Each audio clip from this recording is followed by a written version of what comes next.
مولانا مودودی رحمۃ اللہ نے اس مضمون میں یہی بات سمجھائی ہے کہ جب مسلمانوں نے عمدہ شہر آباد کر لیے، مدارس قائم ہو گئے، چشمے فارے چل پڑے، محلات تھے، فوجیں تھیں، لباس عمدہ تھے، مگر اس کے باوجود ایک شے میں کمی آ گئی تو یہ ساری چیزیں پھر مسلمانوں کی شوکت کو بچا نہیں سکیں۔ گن لگ گیا، تھوڑی دیر عمارت قائم رہی، پھر گر گئی، تباہ ہو کے رہ گئی۔ تو اصل چیز جس سے مسلمان دنیا پر غالب آئے اور جس کی وجہ سے دوسروں پر رعب تھا، اس کی مولانا نے نشاندہی کی۔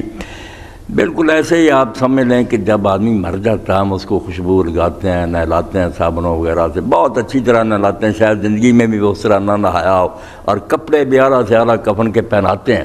اب ظاہر میں تو سارا کچھ وہی ہے، بہت عمدہ وہ انسان نظر آ رہا، مگر اس میں سے ایک شے نکل گئی نا، روح، اس سے وہ مر گیا، کسی کام کا نہیں رہا۔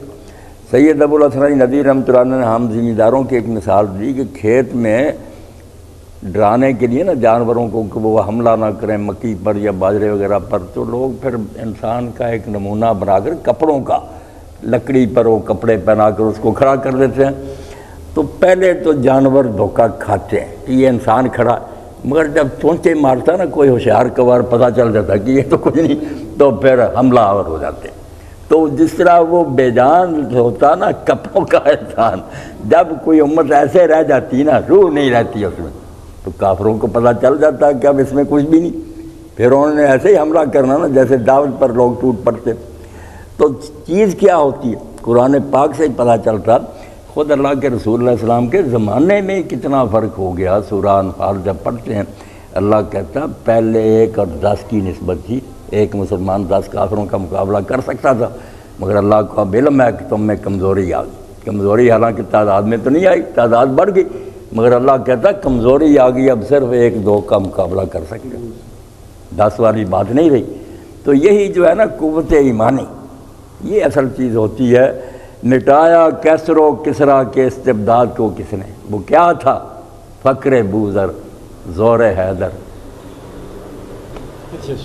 ہاں، تو یہ چیزیں جو تھیں نا، ان سے مومن اثر میں جان تھی اندر، جب وہ جان نکل گئی تو وہ بس کپڑوں کا بنا ہوا انسان رہ گیا یا مردہ لاش رہ گئی، کچھ نہ رہا۔ پہلی صدی کے بعد دوسری صدی کے مودودی صاحب رحمۃ اللہ نے پہلے واقعہ لکھا نا کہ کابل کا حکمران جو کافر تھا، جس کے ساتھ معاہدہ تھا، وہ خراج ادا کرتا تھا، ٹیکس انکاری ہو گیا۔ تو وفد آیا اس سے بات چیت کرنے کے لیے، تو اس نے پوچھا بھائی تم سے پہلے لوگ جو آتے تھے خراج لینے کے لیے وہ کہاں گئے؟ ان کے پیٹ فاقوں سے پچکے ہوتے تھے، ماتھوں پر سجدوں کے گھٹے ہوتے تھے، لباس پھٹے ہوتے۔ انہوں نے کہا وہ صف تو چلی گئی۔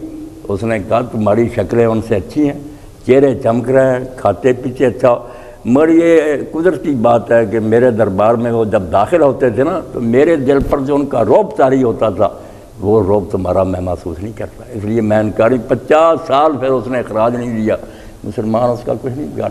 دوسری صدی میں یہ فرق ہو گیا، تو مودودی صاحب کہتے ہیں یہ یونیورسٹیاں، باغات، ہیڈ اور یہ شہر اور فلاں فوجیں وغیرہ، یہ سارا ہے ظاہر، اندر جان ہوئی تو ٹھیک ہے، پھر یہ بھی چیزیں اچھی، ورنہ یہ بچا نہیں سکتی، مکان کو گن لگ گیا۔ تو ایمان جو ہے نا اثر طاقت، مودودی صاحب رحمۃ اللہ علیہ کے مضمون کا منشا یہی ہے کہ مسلمان کی طاقت کا اثر رہا جو ہے نا، وہ یہ ظاہری ساز و سامان نہیں ہے، یہ بہت بعد کی باتیں ہیں۔ اصل قوت جو ہے نا مسلمان کی ایمان ہے، ایمان ہو تو پھر وہ سارے معجزے دکھا سکتا ہے۔ تھوڑی تھوڑی جماعتیں بھی بہت سے لوگوں پر غالب آ جاتی ہیں، دنیا ان سے لرزاں ہوتی، کانپتی ہے دنیا۔ دوسرے جو ہوتے ہیں وہ مرے ہوئے ہوتے ہیں، ان سے کیا ڈرنا، ان پر جب جی چاہتا چڑھائی کریں گے۔ یہ بات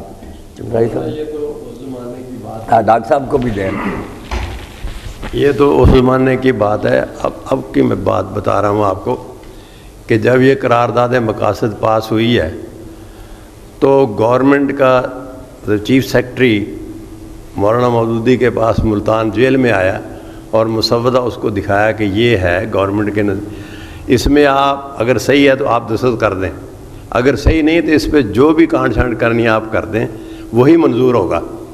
اس وقت جماعت کے ارکان کی تعداد صرف 150 تھی۔ یہ اخلاقی طاقت تھی، ایمان کی طاقت تھی۔ اب آپ دیکھ لیں کہ 12,000 ارکان ہیں، اس کا معاشرے میں کتنا وزن ہے۔ یہ تو آج کی مثال ہے۔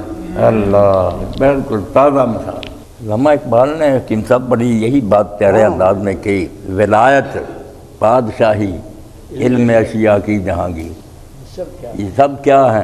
فقط ایک نقطہ ایمان کی طرف۔ وہ کہتے ہیں حکومت جو حاصل ہو جاتی ہے، آدمی بڑی بن جاتا ہے، سائنس میں وہ علم اشیاء کا ماہر ہو جاتا ہے، یہ کیا ہے؟ صرف ایک ایمان کے نقطے کی تفصیل ہے۔ ایمان ہوتا تھا پیدا، پھر ولی بھی ہو جاتا، حکمران میں ہو کر بھی وہ خلافت کرتا ہے، ایجادیں بھی کرتا ہے۔ ایمان میں خود یہ بیج موجود ہوتے ہیں، پھل نکل آتے ہیں، مگر پہلے ایمان تو، ایمان سے محروم لوگ کچھ بھی نہیں کر رہے۔ جیسے حکیم صاحب نے فرمایا نا، یہ سوال تو ہمیشہ سے سامنے نا ہے بھی سوچنے کی بات، اسباب زوال امت، کہ جب اتنی بلندی پر مسلمان تھے کیوں گر گئے اور تباہ ہو گئے؟ تو سارے کوئی اس بارے میں سوچتا تو زیادہ یہی جو مادہ پرست لوگ نے کہتے ہیں ہمارے پاس اسلحے کی کمی ہے، ہماری معیشت مضبوط نہیں ہے، حالانکہ یہ روگ تو سارے اسی لیے لگتے ہیں کہ کرپشن آئی کیوں؟ ایمان نہیں رہا۔ ایمان کی بات نہیں کرتے اور عطائی نسخے جو ہے نا وہ بتاتے رہتے ہیں، جس سے کوئی نتیجہ نہیں نکلتا۔ سبب کچھ اور ہے، علامہ اقبال رحمۃ اللہ علیہ نے بھی یہ 3 شعر بہت پیارے لکھے۔ سبب کچھ اور ہے تو جس کو خود سمجھتا ہے، مسلمان کو کہا سبب کچھ اور ہے تو جس کو خود سمجھتا ہے، زوال بندہ ہے مومن کا بے زری سے نہیں۔ بیوقوف یہ سبب ہے کہ دولت نہیں لی، پہلوں کے پاس دولت تھی، چیچڑے تھے ان کے جسموں پر، زوال بندہ ہے مومن کا بے زری سے نہیں۔ جہاں میں گر کبھی جوہر میرا آشکار ہوا، قلندری سے ہوا، تندری سے۔ ہاں بس وہ یقین محکم نہیں نہ رہا، یقین محکم۔